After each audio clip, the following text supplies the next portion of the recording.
안녕하십니까. 갤라호른입니다. 달러엔 통화상은 일간 차트에서 상승 채널을 형성하고 채널 안에서 등락을 거듭하고 있습니다. 간혹 채널 상단을 넘어서는 모습을 보이기도 했지만 채널은 아직 견고한 모습입니다. 달러가 엔에 대해 약세를 보이더라도 143 중후반에서 지지를 받고 반등할 것으로 예상됩니다. 달러는 일간 차트의 120일 지수 이동 평균선 돌파를 시도했습니다. 채널이 형성된 후 두 차례에 걸친 시도가 무의에 그쳤지만 달러가 이 저항선을 뛰어넘을 가능성은 점점 높아진다 하겠습니다. 달러가 148 후반에서 149 중반에 걸쳐 있는 저항대를 넘어선다면 달러는 상승 추세에 들어섰다고 생각해 볼 수 있는데 아직은 그리 녹록지 않은 일입니다. 4시간 차트에서 달러는 120일 지수 이동 평균선을 축으로 등락을 거듭하고 있습니다. 148대에 다다르기도 했던 달러엔 통화상은 다시 145엔 아래로 밀려났지만 144.70대에 있는 120일 지수 이동 평균선에서 지지를 받고 있음을 확인할 수 있습니다. 달러가 조정을 계속 이어가더라도 채널 하단이 지나는 144엔대에서 반등할 것으로 보입니다. 미 연방준비제도에서 대표적인 매파 인사인 미셸 보먼 부의장이 다음 달 기준 금리 인하를 주장하고 이스라엘의 이란 공습으로 시작된 중동 지역 무력 충돌이 진정되면서 달러는 하락했습니다. 미셸 보먼 부의장은 인플레이션 압력이 계속 억제된다면 건강한 고용시장을 유지하기 위해 다음 회의에서라도 정책 금리를 인하하는 것을 지지할 것이라고 말했습니다. 크리스토퍼 월러 이사가 관세는 인플레이션에 일시적인 영향을 미칠 뿐이라며 7월에 금리를 인하해야 한다고 주장한 데이어 보먼 부의장도 7월 기준 금리 인하를 주장한 것입니다. 보먼 부의장은 올해 2월까지만 해도 인플레이션을 경고하며 공개석상에서 매파 발언을 이어왔습니다. 연준 내부에서 잇따른 금리 인하 주장에 금리 인하의 신중론을 펴는 제롬 파월 의장의 입지가 줄어들었다는 평가입니다.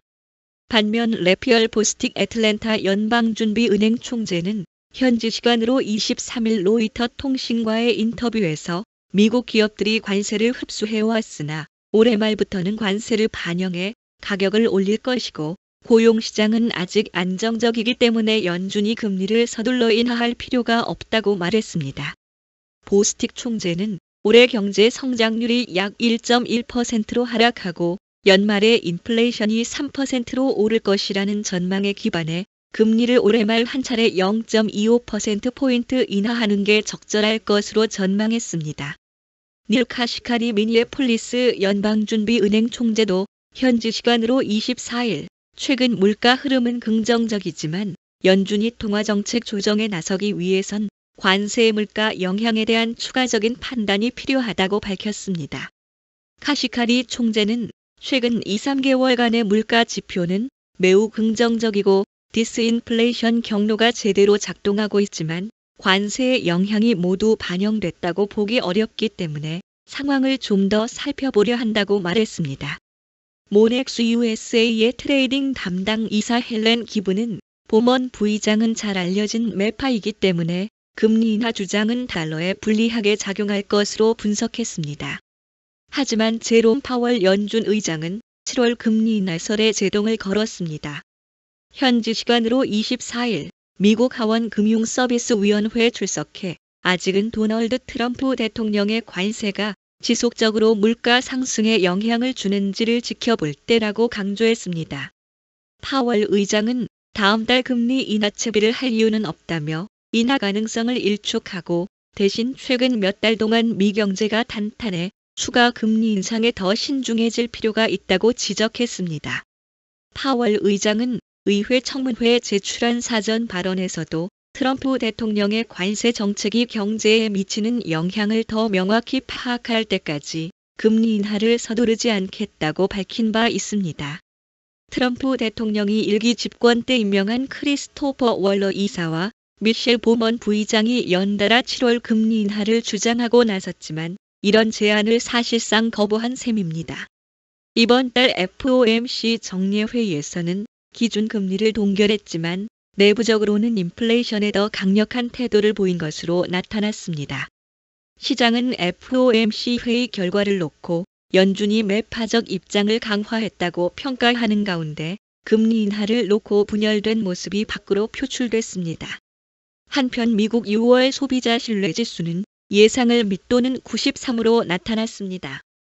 관세 정책 영향으로 경제 전망 및 노동시장, 소득 전망에 대한 우려가 높아진 것으로 전문가들은 풀이하고 있습니다.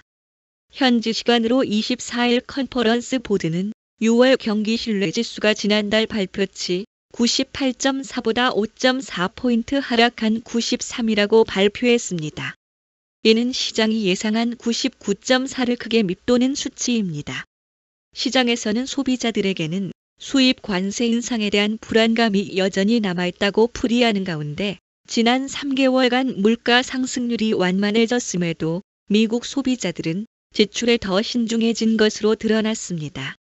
일본의 5월 소비자 물가 지수 CPI는 전년 동기 대비 3.7% 상승한 것으로 나타났습니다.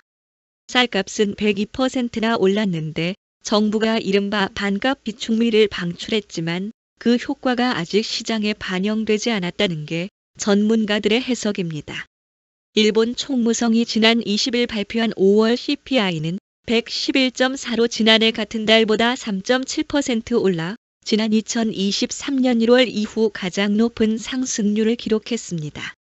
교도통신은 쌀값이 1971년 이후 사상 최대폭으로 상승해 물가 상승을 이끌었다고 분석했습니다. 하지만 일본은행은 관세로 인한 경제 불확실성을 이유로 CPI 발표 전 이번 달 정책 금리를 0.5% 수준에서 동결한 바 있습니다. 크리스틴 라가르드 유럽 중앙은행 총재는 현재 금리 수준이 불확실성에 대처하기에 적절하다고 밝혔습니다. 여러분은 현재 외환 시장에 대해 어떻게 생각하십니까? 댓글에 여러분의 생각을 남겨주셔서 함께 생각해보는 자리를 마련해 봅시다.